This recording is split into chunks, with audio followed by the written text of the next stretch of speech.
The CBS Radio Mystery Theater presents...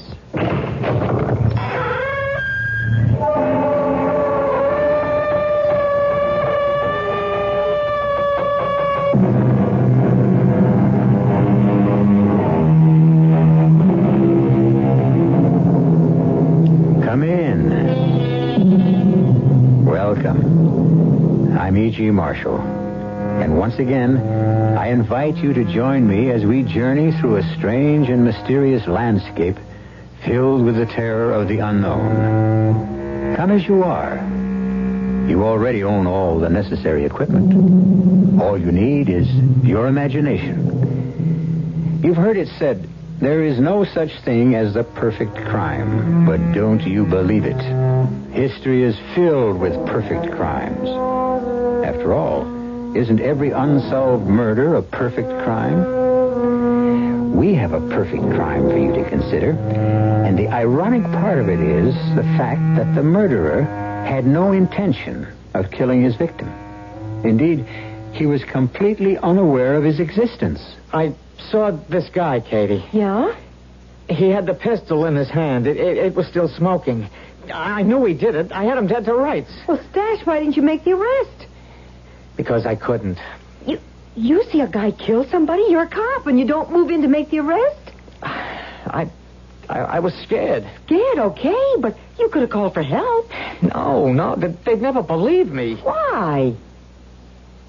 Because this guy's name is Aaron Burr. Oh, I don't care if his name is King Tut. Well, he's as dead as King Tut. Aaron Burr died in 1836. Then how could he have killed somebody this morning? He did, Katie. Believe me. He did.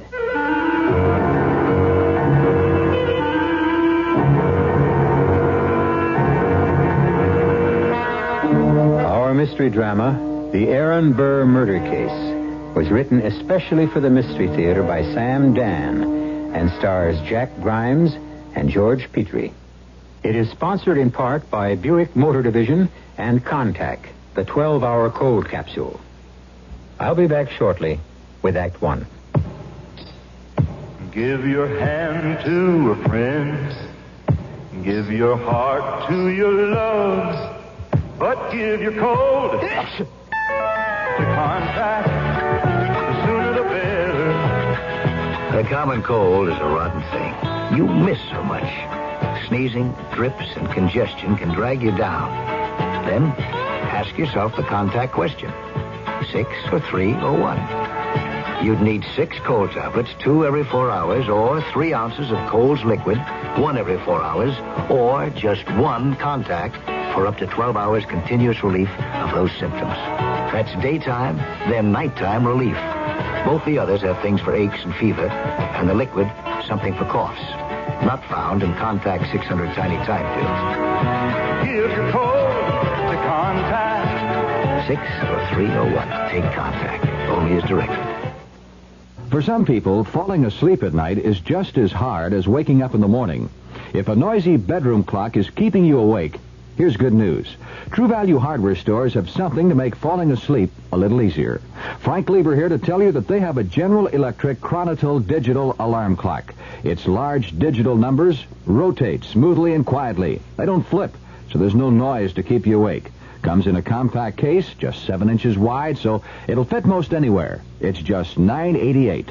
And True Value hardware stores have something to make waking up in the morning a little more pleasant. The GE lighted snooze alarm clock wakes you, lets you snooze a few minutes, then wakes you again. Has an easy-to-read lighted dial, a sweep second hand, and comes in a smartly styled case. It's just $5.88. Get a GE alarm clock for yourself or someone on your Christmas list. They're just a few of the values you'll find at the participating True Value hardware store nearest your home.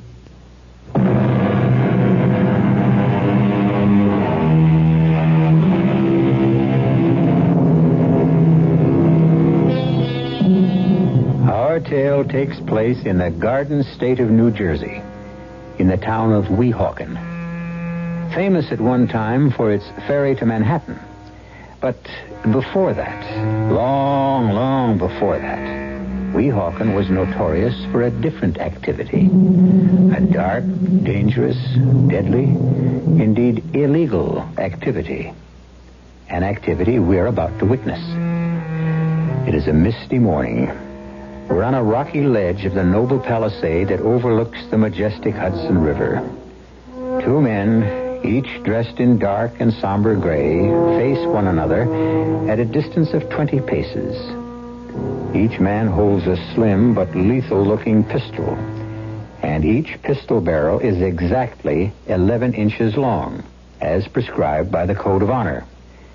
Nearby, a small knot of quiet, darkly dressed spectators. And now, one of the spectators steps forward. He's an imposing, white-haired military officer. Gentlemen, it is my duty to remind you, indeed to implore you, even at this final moment, to attempt to settle your differences peaceably. Then are you both agreed that honor can only be satisfied by an exchange of fire? So be it. You will hold your pistols at your sides, muzzles pointing to the ground. When I say, present, you will raise your weapon to aim. When I say fire, each of you has 5 seconds in which to make his shot. Are you ready, Colonel Burr? Are you ready, Major Hamilton? Very well. Present. Fire! Cut! Print it! Marvelous, marvelous. And now let us do it again. Honestly, George, must you drop plop like a wet lamp glued in a sack? Are we going to play the damn scene again, Mr. Paradis? I believe so, Mr. Daly. Do you know why? Please. Because you didn't play it the first time. The word play, gentlemen, must suggest lightness, imagination, spirit, a quality I should have listened to my agent. All right, get up, George. It's method actor time. Leopold, I want the same Come on, setup. George. Now quit clowning around. Put Get a up. bush with snow white roses at the very spot where he falls. And we can show his wound bleeding on the Come bow. on, George. Don't go to sleep on us. There's no rest for the virtuous kid. Oh, yes, George. The next time you are shot, you must not sprawl to the ground like some pregnant hippopotamus. You are Alexander Hamilton. George. Financial wizard, soldier, statesman. George, is something the matter? Philosopher, aristocrat. You must die as you have lived, delicately. Max, wait, Max. Something's wrong with George. Elegantly, gracefully. Max, he's sick. Sick? Oh, no, he can't be sick. He'll destroy my whole schedule. Something's wrong, Max. Something's wrong. George. He's got a funny look on his face. George, say you're all right. Say you're all right. He's unconscious. Look, blood. Blood? That's blood oozing out of his chest. Max, he's dead. He can't be dead. We haven't shot the love scenes yet. We need the police. Get one of those cops standing by the fence, officer. George, you're not dead. You're not dead. You can't do this to me, George. Officer. Okay. Just stand back. Everybody. Officer, this man is dead. All right, what's the trouble? Everybody has to stand back, huh? Hey, Chuck, call the ambulance. And nobody leave here, and don't anybody touch nothing.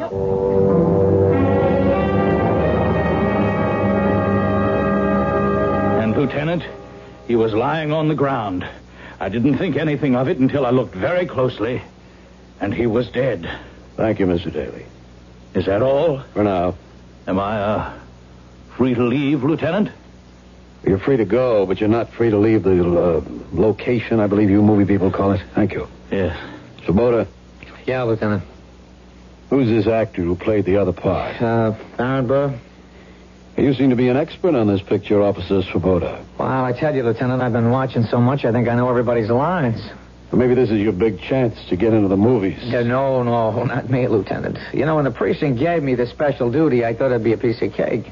These guys work too hard. They shape up before it even gets light. Well, Hollywood's loss, Weehawken's gain. Now, who did play Aaron Burr? Well, everybody heard of him, Tony Bellows. We'll see it, but first, send in that one who's doing the St. Vitus dance outside. Oh, Mr. Maximilian Paradis. He's the big wheel. Yeah, well, let's start him spinning and see what we get. Okay, Lieutenant. Mr. Paradis? Yes? My name is Lieutenant Bauman. Sit down, please. Thank you indeed. Thank you for extending me hospitality in my own office. Oh, well, I'm sorry we took over your trailer, sir, but we needed a headquarters for this investigation. Your name is Maximilian Paradine. Everyone knows that. Now, sir, at approximately 7 a.m. this morning, you staged a duel between two actors, a Mr. George Rivers and a Mr. Tony Bellows. Is that correct? That is not correct. I staged a duel between Alexander Hamilton and Aaron Burr. In that time and in that place, for me, they were real people. Well, can we say that you staged the duel between Alexander Hamilton and Aaron Burr as they were portrayed by George Rivers and Tony Bellows? Yes, we can say that. And somehow, in a manner yet to be determined, Mr. George Rivers was killed. Arrest me, Lieutenant. Arrest you? Why? I am guilty. Of what? Murder. Murder? Yes. I killed George Rivers. Mr. Paradine, at this point, I must advise you of your rights under the law. Lieutenant, I committed the deed. I shall pay the price. How did you murder George Rivers? In drama as in life, there is the inevitable, and so my artistry, my creativity could produce only the inevitable result. The death of Hamilton. Now, my concern is the death of George Rivers. I know. But at that time and in that place, they were one and the same. How did you murder George Rivers? I told you. What did you tell me? He died as a testimony to the truth of my genius. Now, look, I'm only asking how this happened. Very well. The average producer, writer, director, how would he make this picture? He would get the best box office names his budget could afford. He would shoot on some back lot in Hollywood. And as a result... But, sir... as a result, his alleged picture would have nothing of the mood, the spirit, the sense of being of Hamilton and Burr. What did I do? Look, all you really have to tell me... I know what I have to tell you. Hamilton and Burr... bitter rivals for power in the infant republic. Who do I cast? George Rivers and Tony Bellows, rivals for preeminence as the leading men in the American theater. And just as Hamilton and Burr vied for the affections of Miss Eliza Croy, I cast for that role Julia Starrett, who has just divorced Tony Bellows in order to live with George Rivers. Do you follow this? Yes, sir, but what I must ask you is... Do you understand how my actors now are under the same human tensions that tormented the people whom they portrayed? Sir, I only have a very... Hear me question. out. Now then, where do I stage the final fatal act of the tragedy? I go to the exact spot Hamilton and Burr chose for the denouement to their drama. The favorite dueling ground of the day. A field at the edge of the Palisades in Weehawken, New Jersey. Mr. Paradine. I not only place each of them in the precise positions they occupied on that fatal morning, I actually chose the morning itself. Wednesday, July 11th, 7 a.m. So, you see... Everything is exactly as it was. The hatred, the tension, the time, the place, and therefore the absolutely inevitable result. Well, what? What is the procedure? I have just confessed to murder. What I'm waiting for you to tell me is how you killed him. How I killed him. He died because a pistol ball pierced his heart. Now, someone inserted that ball into the pistol that was fired by Mr. Tony Bellows. That someone is the murderer. Now, sir, is that someone you? No. Then you are not the killer. No one could have placed a ball into that pistol. Why do you say that? Because there is no place to put a ball and no way to fire it. How can you say... How can I say that? Simple. I provided these pistols myself. For all that they look authentic, they are only cap pistols. Now, this is the pistol that fired the shot. Are you telling me it's not real? That's exactly what I'm telling you. I'm sorry, Mr. Paradine. This is an authentic pistol, and it has been fired. That's impossible, Lieutenant. Here, look. Let me show you why it... Yes? Lieutenant, this isn't the pistol that I gave it. It isn't the same pistol. It isn't the pistol I had the prop department make. Order. Yep, yes, Lieutenant. Where'd you get this pistol? Well, it was lying on the ground, Lieutenant. Where? Well, near where Aaron Burr, Tony Bellows dropped it. It was laying there along with his cloak. This cloak? Yeah. On the table? Yes, sir. I tell you, it was not the pistol that was used in the scene. Well, I don't know, Lieutenant. That's the one I found near where Tony Bellows was standing, and this one here is the one George Rivers had. Now you can see. That's the make-believe pistol. There were two of them. If there are two of them, where's the other one? Well, I don't know. Kubota? Well, this fake one and this real one, those were the only two. Get this Tony Bellows in here. All right. Mr. Bellows? Mr. Bellows? He's not out there, Lieutenant. That's a real pistol. Look, maybe he's in his trailer, Lieutenant. Well, find him and bring him in here. Yes, sir. Lieutenant. What is it, Mr. Faraday? I don't know what to make of it. I don't know what to say. About what? This pistol. The name. The name. Here, look. Read what's engraved. Where? Just under the lock. Read it. It says... Aaron Burr.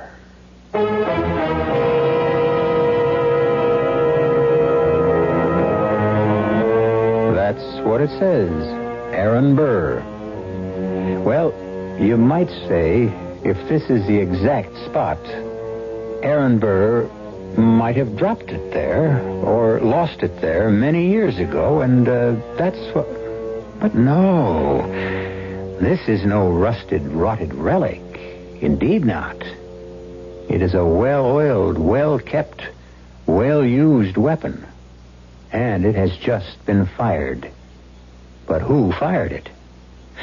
Well, we still have 2 acts to go. Maybe we'll find out when I return with Act 2 in just a few moments. Ever see a beer drinker pour his beer real easy down the side of the glass? Maybe you do it yourself. If so, the Budweiser Brewmaster thinks you're missing something, especially if you're a Budweiser drinker. You see, Bud is brewed, so it will kick up a healthy head of foam. Exclusive beechwood aging and natural carbonation make it a lively brew. Well, anyway, pouring Bud plunk down the middle of the glass helps bring out the best in that clean white Budweiser foam and real beer aroma. It also helps you get the full benefit of a taste, smoothness, and drinkability you'll find in no other beer at any price. Remember, brewing beer right does make a difference. Next time, pour that Budweiser right down the middle and see for yourself. Anheuser-Busch, St. Louis. For some people, falling asleep at night is just as hard as waking up in the morning. If a noisy bedroom clock is keeping you awake, here's good news.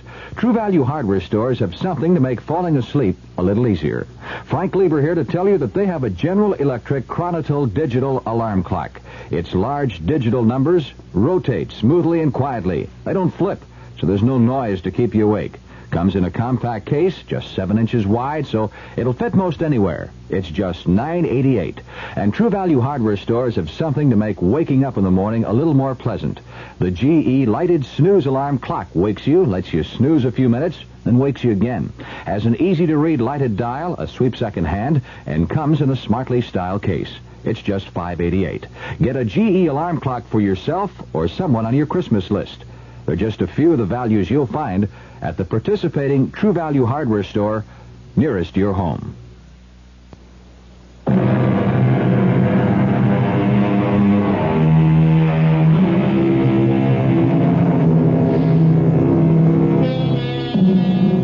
Mr. Maximilian Paradine, an authentic genius of the films, is shooting a motion picture on the duel between Alexander Hamilton and Aaron Burr.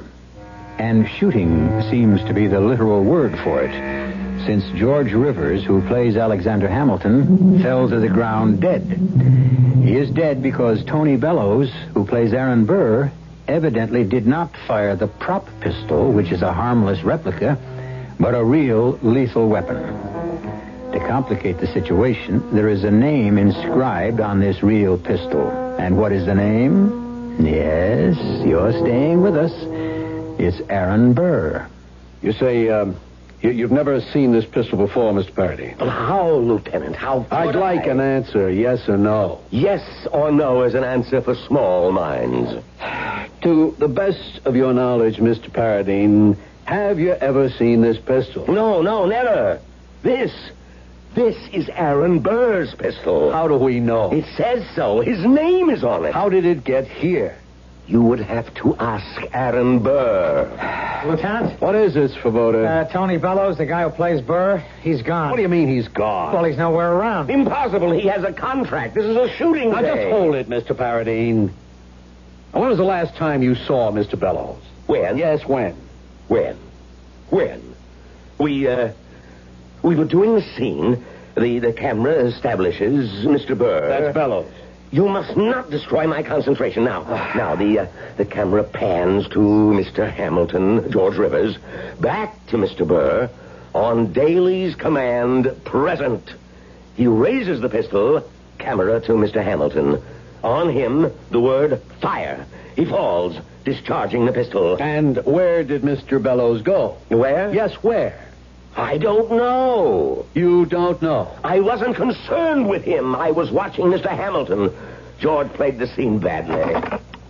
Oh, it's a terrible thing to say about an actor. And if you quote me, I shall deny it. But the last scene he ever played, he played badly. This is Bauman. Give me the chief. Terrible way for an actor to die. Yeah, Bauman at the movie thing here. We wanted Tony Bellows. Material witness, at least. Disappeared. Uh-huh. Ask the New York cops if they can pick him up for us. He's got an awful lot of questions to answer.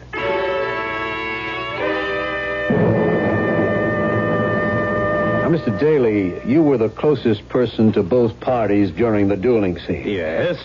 What happened after the exchange of shots? Well, George Rivers fell to the ground. Yeah, we know that. Now, what about Aaron Burr? Well, Tony Bellows. I don't know. I wasn't looking at him. How does it happen that nobody was looking at him? Well, you see, the scene belongs to Hamilton. George Rivers. So nobody can tell me what happened to Tony Bellows. Did he say or do anything at all this morning that might have seemed unusual in any way? Well, I don't know. Oh, now that you mention it, I didn't see him until he was in place for the scene. Mr. Paradine, do your people have to report in or check in or shape up in any way? Well, there's a makeup call, but... But what? The camera wasn't going to be on his face today, so all that Tony had to do was be in costume and in place at 7 a.m. And this cloak was his costume? Yes. I, of course, designed it myself. It is known that I attend to every single detail. I permit others to take certain credits. But this is not the cloak. What do you mean it's not the cloak? This is not the cloak that was made for Aaron Burr to wear in the scene. Svoboda, where did you... Lieutenant, this is the cloak that was laying on the ground near where Tony Bellows was. The cloak and the pistol. Where else would it come from? Gentlemen, please pay attention. This cloak is made from a heavy wool material. I have never seen a material like this. Mine was a cotton because I wanted But, Mr. Paradine... let me... Oh, no. Here it is. Inscribed below the collar. Look, read. Aaron Burr. Aaron Burr. Lieutenant, I am frightened. Mr. Paradine, are you positive this is not the cloak? Lieutenant, may I show you something? Look, these stitches. And what about the stitches? Look at the stitches along every seam. Well? Not a single one of these stitches was sewn by machine. This is not the cloak that was worn by Aaron Burr this morning. Svoboda? Yeah, but it's the one I found. If it wasn't lying there, where would I get it? Lieutenant Bauman. Yeah. Where? Yeah, right now. Svoboda, you got a squad car out there? Yeah, Lieutenant. We're going across the river. The New York cops are holding Aaron Burr. Tony Bellows.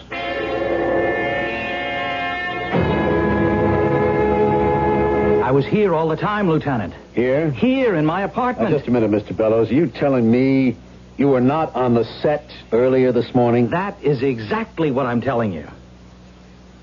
You better tell it from the beginning. All right. I got to bed late last night.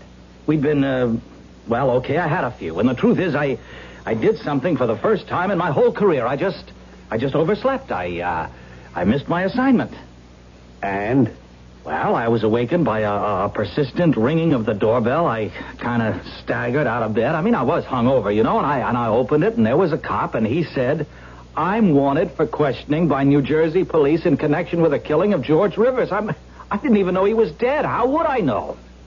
You deny that you were on the set this morning? Oh, yes. You deny you fired the shot? How could I fire the shot if I wasn't there? But you were seen there, Mr. Bellows. Was I? Who saw me? The cast, the director, the crew, and this officer here, Patrolman Svoboda. Now, wait a minute. Officer, did you see me on the set this morning? Yes, Mr. Bellows, I did. Are you sure, officer? Yes, sir. Now, look at it this way, officer. You saw somebody in costume. You knew I was playing the part. Now, officer, realizing that my life could depend on your answer, just think. Did you actually see me, or did you naturally and automatically assume it was me? Well, Svoboda?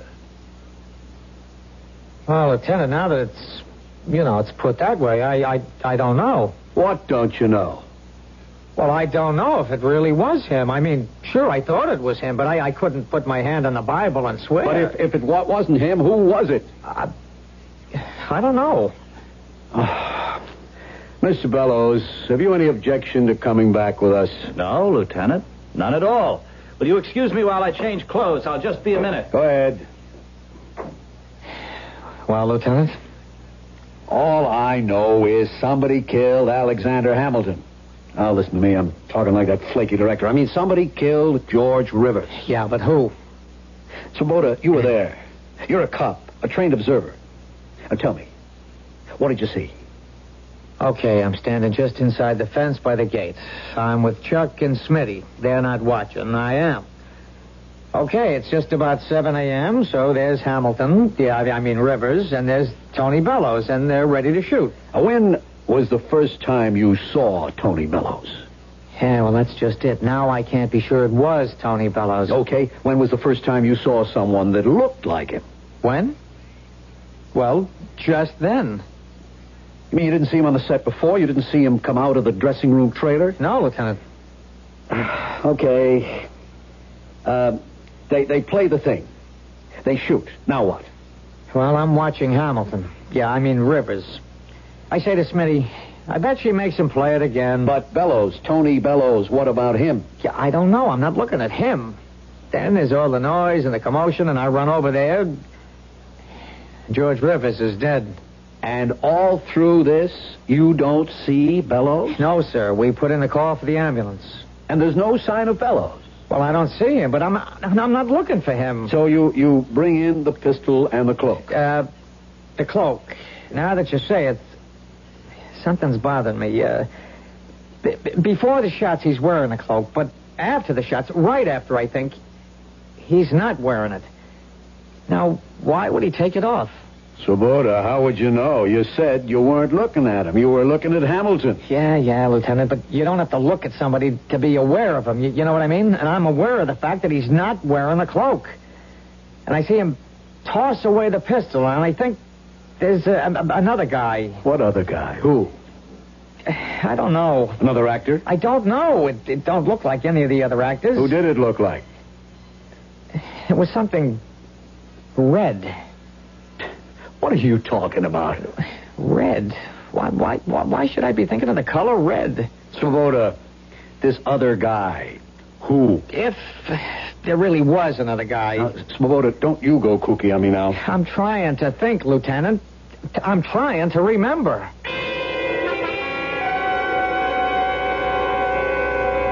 So, you kept your promise, Tony. What promise, Julia? When I decided to leave you, you swore you'd kill George. How about it, Mr. Bellows? Did you? I didn't swear. I merely threatened. And obviously he's kept his word. Oh, Lieutenant, did you ever say things in anger that could come back to haunt you? Did you threaten to kill him?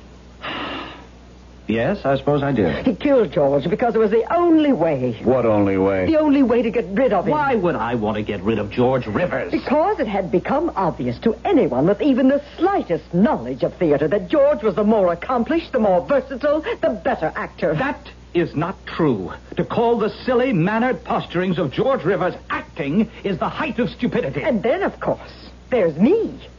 I walked out on you and chose him. Do you think I'd commit murder for a little date? Okay, you folks have your fight some other time. And Miss Tarrant, did you or did you not see Tony Bellows on the set this morning? No. And I have no further questions to ask you. But I have something to tell you, Lieutenant. Tony Bellows killed George Rivers. How could I kill him if I wasn't here? You were here even if I didn't see you. Who says so? I really don't know why we're having this kind of argument. There's a very simple way to find out.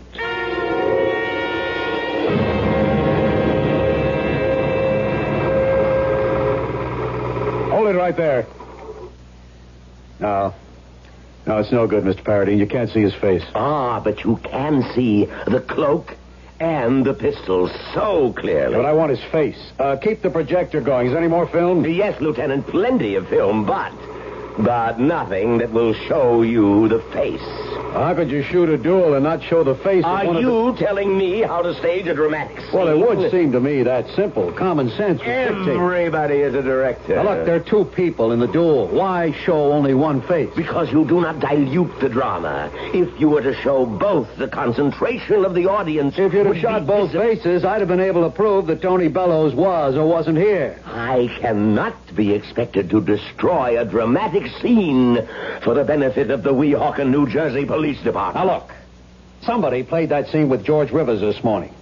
Now, if it wasn't Tony Bellows, who was it? Who played the part of Aaron Burr?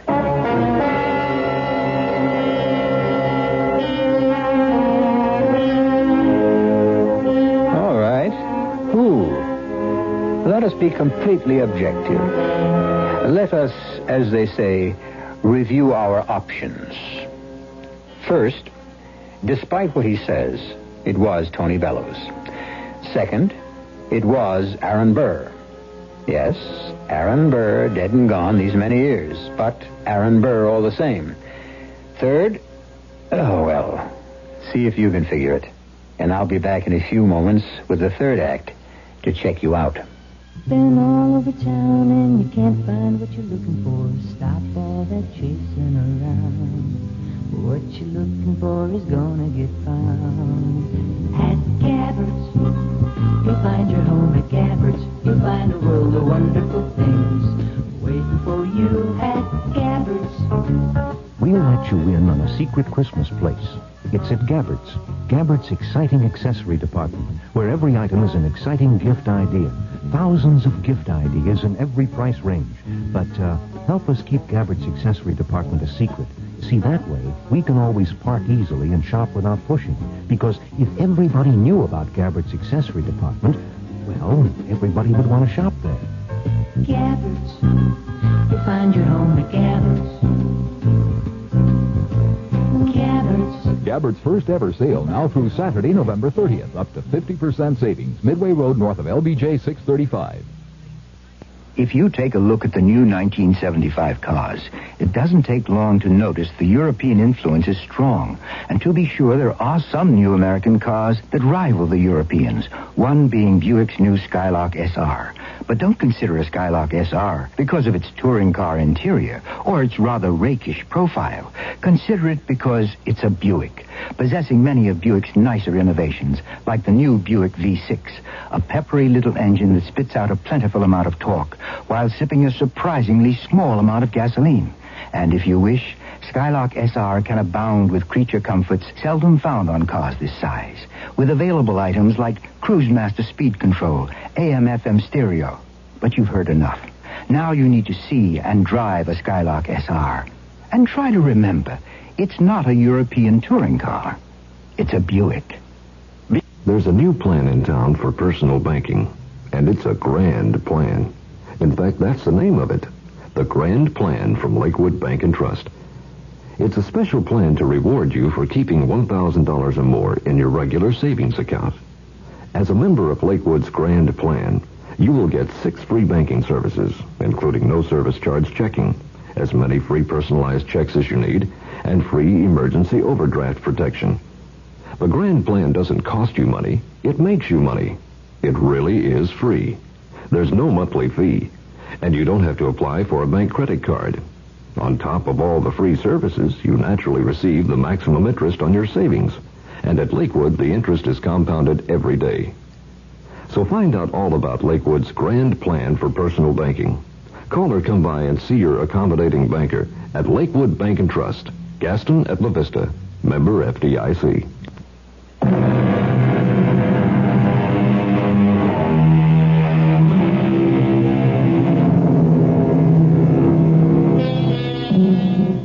George Rivers and Tony Bellows, two actors who hate each other in real life, are playing the parts of Alexander Hamilton and Aaron Burr, two people who also hated each other in real life. Comes the duel scene, and George, who plays Hamilton, is shot dead. Tony insists he wasn't there. But somebody played the part of Aaron Burr and played it for keeps. The question, who? I wasn't here, and that's why no one can say they saw me. All right. No one saw. No one remembers getting a good look at Aaron Burr this morning. Now, if it wasn't you, Mr. Bellows, then somebody wore that cloak and used that pistol. Lieutenant, I can suggest a way out of the difficulty. The pistol.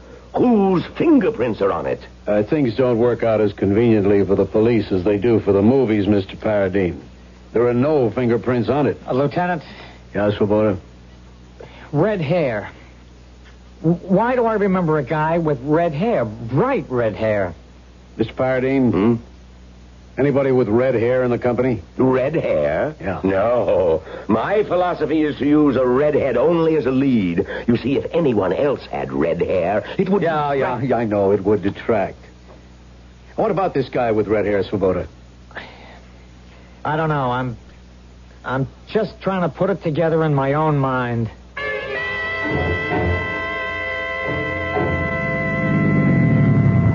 Well, thank you for the lift back to Manhattan, Lieutenant. We brought you over. We bring you back. Will I be wanted again for, Just keep yourself available. I see. Anything else you have to ask me? No. Well, thanks again for the lift. Yeah.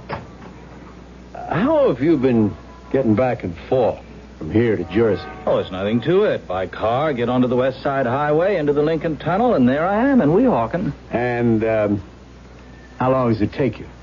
Oh, early in the morning, no traffic, 20 minutes. Oh, I think I see what you're driving at. I'm not driving at anything. Where do you keep your car? They have a garage in the basement of the apartment house. Well, see you around, Mr. Bellows. Yeah. Once again, thanks for the lift. Well, while we're here, we'll ask. You in charge of this garage? Oh, I ain't in charge of nothing. I just work here. Police. Yeah, I know. I can always tell a cop. What time did you come on in the morning? 8 o'clock? Who's on before you get here? Nobody. The night man quits after he washes the cars. And what time is that? Well, I guess it's all done by 3:30, 4 o'clock. So if someone picks up his car between 4 and 8 in the morning, there's no one here. That's the way it goes. When you got here at 8 o'clock, was Tony Bellows' car in the garage? Yes, sir, it was. And talking about Tony Bellows' car, I'm washing it now. I see. Anything else? Yeah, I noticed on the blackboard there you got some names. Mr. Bellows is one of them. What does that mean? Oh, those are the full-service customers. You see, each one is supposed to have their car washed every night in the week. Okay, thanks. You know what I always say, support the local cops. Hold it. You're washing Mr. Bellows' car now? Why? You can see why. It's filthy. Full of that Jersey mud and dirt. Was it that way when you came in at 8 this morning? It's been that way all day. It's the first chance I had to get at But if the night man washed it last night and it hasn't been used since, then how did it get so muddy? Could he have forgotten to wash it? Who, Jerry? Well, we call him Jerry the Elephant. He never forgets. And so, in the confusion after the shooting, you sneaked off the set. I did not. You got into your car. No. You drove back across the tunnel and into your garage, and you were upstairs before the day man showed up. It isn't true. But you forgot one thing. The car is washed every night. You got it dirty when you took it out. I didn't take it out. And how did it get full of mud? I don't know. Yes, I do. The night man didn't wash it. He swears he did. Oh, he's lying. Plenty of times he forgets or he's too lazy. And I pay good money for that service. You're not getting your money's worth. Why didn't you complain? Well, I did. To whom? To his boss, naturally. If we asked his boss, would he remember your complaining? If the night man makes a habit of forgetting to wash your car, wouldn't the day man notice? Should we ask him? What would he say? Let me alone. Just let me alone. I didn't kill him. I did not kill him. Yes, we'd better let you alone for a while. Have something to drink. Relax. Think about it.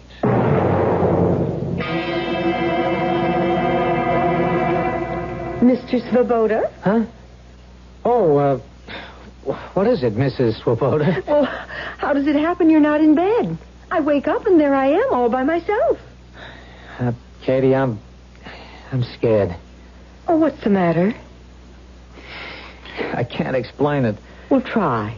Should I make coffee? No, love. Just sit here. I'm really scared. Oh, honey, you scared? Stash, you don't even know what that word means. I've been reading something in these books. Let me see those. The Life and Death of Alexander Hamilton. Hey, I thought you got out some books so you could finally study for the sergeant's exam. What's this all about?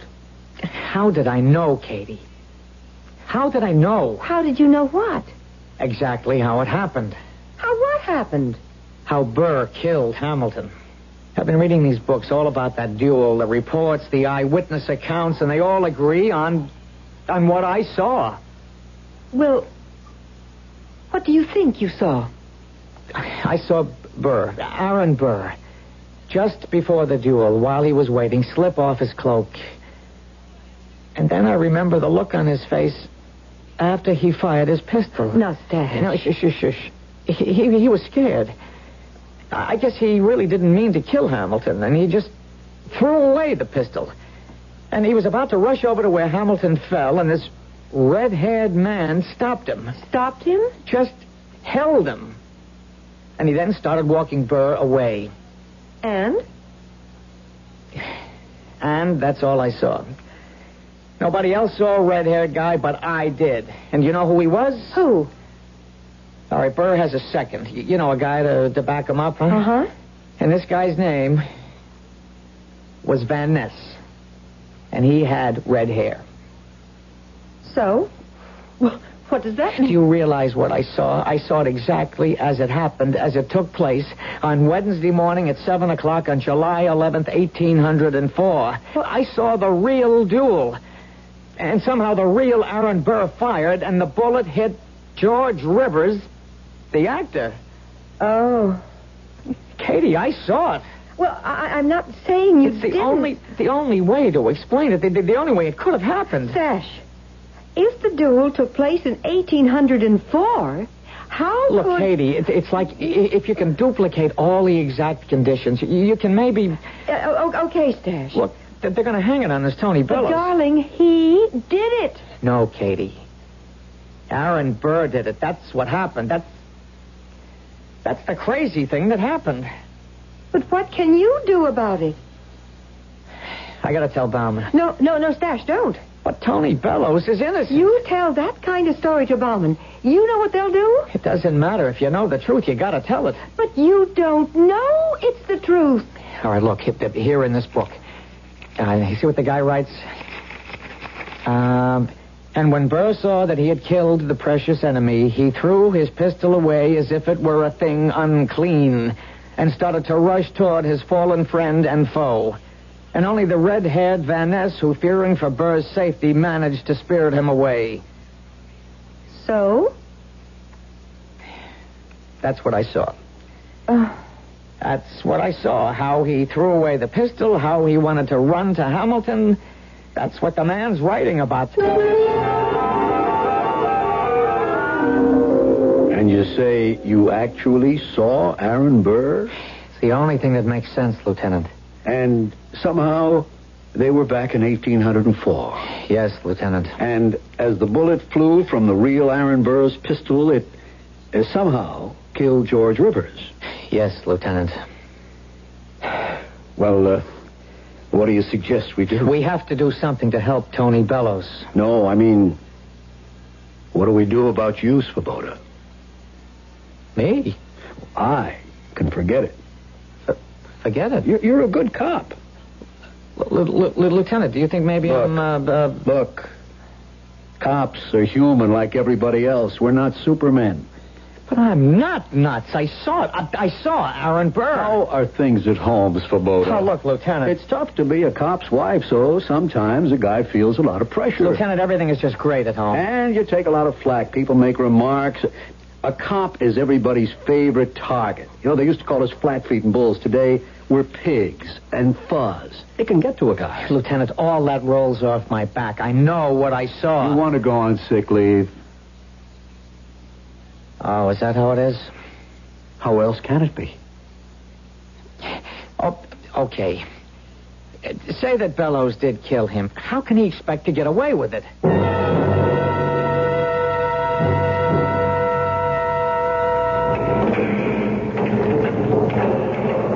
I'll let you know when I'm ready to leave, guard. Well, what do you want? Who are you? Mr. Bellows, my name is Swoboda. You look familiar. Oh, you're the cop who was on the set. Huh. Why are you here? I heard the verdict. I'm sorry. 20 years. 20, and I'm innocent. Believe me, I'm innocent. Why didn't anyone believe me? I believe you. You do? Oh, that's great. I want to help you. How? Maybe I can catch the real killer. Do you know who it is? Yeah. Who? Nobody wants to believe it. Well, listen, who is it?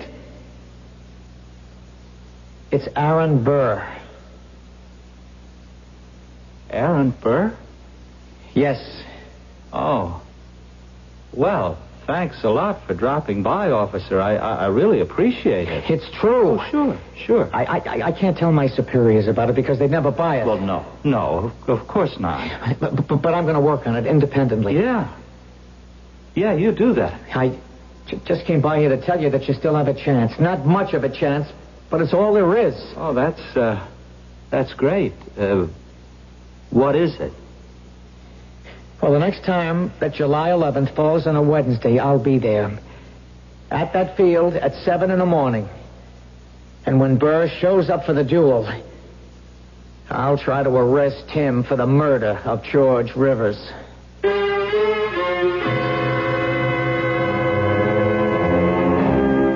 That will be 7 years from now. At that time, hopefully, we will bring you the story. After all, what is time? As the philosopher says, 'tis but a wheel that turns round and round, and it always moves backward in order to go forward. What we have seen, we shall see again. I'll be back shortly. From 17 to 25, young minds are so alive. They see things that others may not see. College is the place they learn the things they'll need when it's their turn to show the way to you and me. College is a place where the future of America is being built right now. But colleges are in financial trouble, and they need all the help that you and I can give them. The dollars you give to the college of your choice are an investment in America's most important asset, the minds of her children. So please, give to the college of your choice now. From 17 to 25, young minds are so alive. A public service message of this station and the Advertising Council.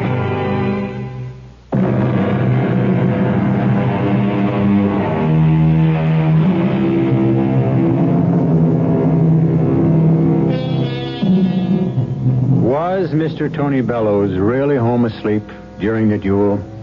Did Officer Svoboda really see Aaron Burr and his second, Mr. Van Ness? We never take sides around here. We serve the feast and let each help himself to those dishes that please him best. Certainly there is nourishment enough to sustain both points of view. Our cast included Jack Grimes, George Petrie, Joan Shea, William Redfield, and Leon Janney. The entire production was under the direction of Hyman Brown. And now, a preview of our next tale. I knew there was something mysterious going on in this house. Something was wrong. Maybe it wasn't as deadly as Mayette had claimed. But I felt certain it wasn't as innocent as her father had asserted. And I also knew that I wasn't going to rest until I found out. I got out of bed and dressed myself. And I walked quietly to the door. And I turned the handle. And that's when I discovered that it was locked. Locked from the outside. I walked to the window. And I discovered that I couldn't open it. And now I knew with crystal clarity I was a prisoner. Radio Mystery Theater was sponsored in part by Anheuser-Busch Incorporated, brewers of Budweiser. This is E.G. Marshall inviting you to return to our Mystery Theater.